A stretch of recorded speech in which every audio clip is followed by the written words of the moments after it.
Nothing great comes without a bunch of haters and a bunch of people who have no lives, who would have dedicated their silly ass lives to opening their dirty ass mouths to talk about the greatness they will never achieve. Because if you don't like a Beyonce performance, which performance do you like? Beyonce is doing all this while not only maintaining her blackness, but emphasizing her blackness. Do you know how impossible it is in this country to be successful with anything when you're willingly emphasizing your blackness?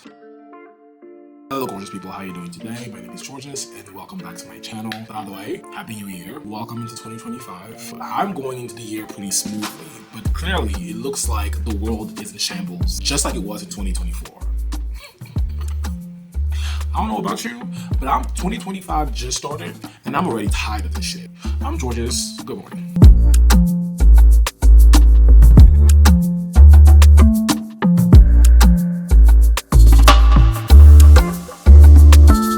Today we are discussing the Beyonce performance. I know we are like 2 weeks away. It was on Christmas Day and we are like on January 5th, 6th or whatever the fuck the day is that I'm gonna post this shit.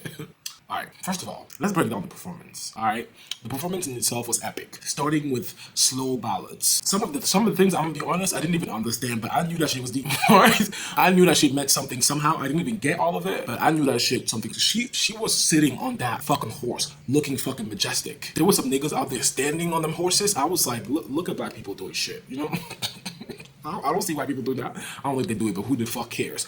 But she was on there looking fucking majestic. And then the symbolism and the representation of her walking in with those 4 beautiful black country girls who, let's be real, I didn't know them bitches before this. Alright? I didn't know them. Tanner Adele, the fact that I even know that name by heart is crazy. I didn't know there were other Adeles but the Adele. But you know, shout out to Beyonce for like keeping all the other black people hip to the black people who are doing country music. Cause we didn't know. We didn't know. Sorry girls, we didn't know. But the symbolism of her walking in with those 4 country girls and all of them walking to the light and holding their hands to the light, as in, for me, the symbolism that I understood behind that is the invisibility of black country singers, of black country artists who are forcing their way closer and closer to the light, forcing young motherfuckers to see them. All right, and then of course Beyonce walks into the fucking light. I was like, you're not gonna let the girls walk into the light too? You're just gonna leave them in darkness and walk by yourself? But you know, the intentionality of that performance, energy, the moves that we get during that performance are absolutely fantastic. Because you know, girls today who sing, most of them can't do a 2-step to save their lives. But then they want to charge us $100 to go see them. Bitch, for you to do what?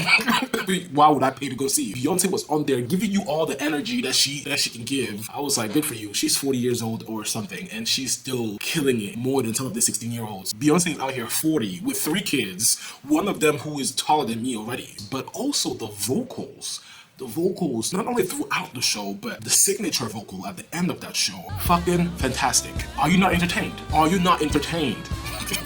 I don't know what you want. I don't know what you want, alright?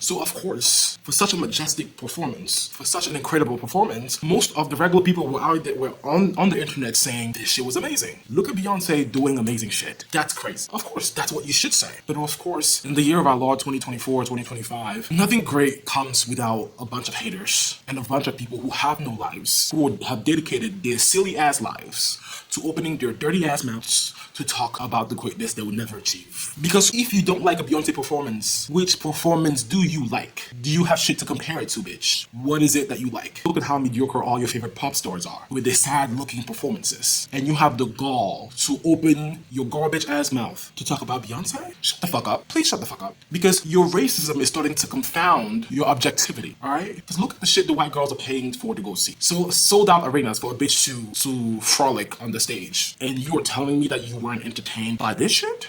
You know, I do understand. I understand that some people were not blessed with rhythm and musicality. You know, sometimes it's genetic, sometimes it's blackness, I don't know. Some people just weren't blessed with it. But I didn't think that your impairment of rhythm and musicality was also affecting your ability to appropriately appreciate a good performance. You know, it's not your fault. It really isn't your fault, because we have to stop to like pause from time to time and just admire the career that Beyonce has had and is having. the career that she's still having right now, she has, from the beginning of her time as Destiny's Child all the way to now, she's never given us the same thing. She's continued to transform, to adapt, and we are living in a world that is changing faster, so much faster than it was back in the 1900s. Everything is so different from one month to another, from one year to another, and yet this woman has been able to adapt, change, and be the best at all time ever since she's been like, what, 17 years old? She's now 40 with 3 kids, but she's been able to adapt, evolve, and still be the top, the best at her performances, even after having 3 kids. Let's talk a little bit about some of the albums that Beyonce have in here. Some of the pieces of work that Beyonce have that are like life-changing, that are like culture-defining. I'm gonna start by one which is close to my heart, which people don't talk about enough. The Gift, an Afrobeat masterpiece. And it's not really only an Afrobeat masterpiece, but it's an African masterpiece because she combines her rhythm, her musicality, her sound with sounds from the continent that people here weren't even exposed to, with artists that we Africans have loved for years and years, brings them and seamlessly combines it with her own sound to make a masterpiece. That album was almost like a reconnection of the African diaspora, like a reconnection of the entire African diaspora. Every black person from every part of this globe could see a little bit of themselves in that album. Not only a little bit of themselves, but a little bit of their own culture in that album.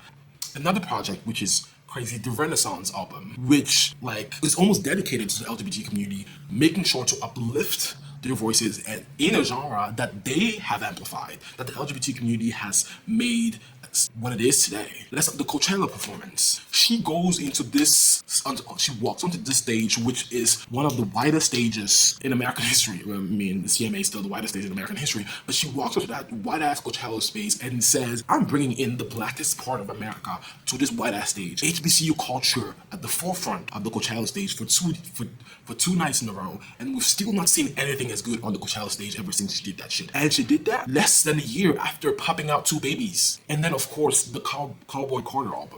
I didn't even talk about Lemonade, all right? Which is the ability to bring in the pain, which is the infidelity, her family unit coming to the brink of failure, taking that pain and turning it into one of the most revealing albums that we've seen from an artist. But also something we always have to remind ourselves is Beyonce is doing all this while not only maintaining her blackness, but emphasizing her blackness. Do you know how impossible it is in this country to be successful with anything when you're willingly emphasizing your blackness? Do you understand how difficult that is? What are we arguing? Cowboy Carter reclaiming the history of country music and putting it back where it belongs, emphasizing the contribution of African Americans to the creation, the evolution of country music. In terms of performance, in terms of musicality, in terms of vocals, she's one of the best of all time, period. That's clear. We're not, if you are going that, check your ears, go see your doctor, fuck your mama, something, figure it out. But also, on top of that, the impact that she's successfully making on every project, history making.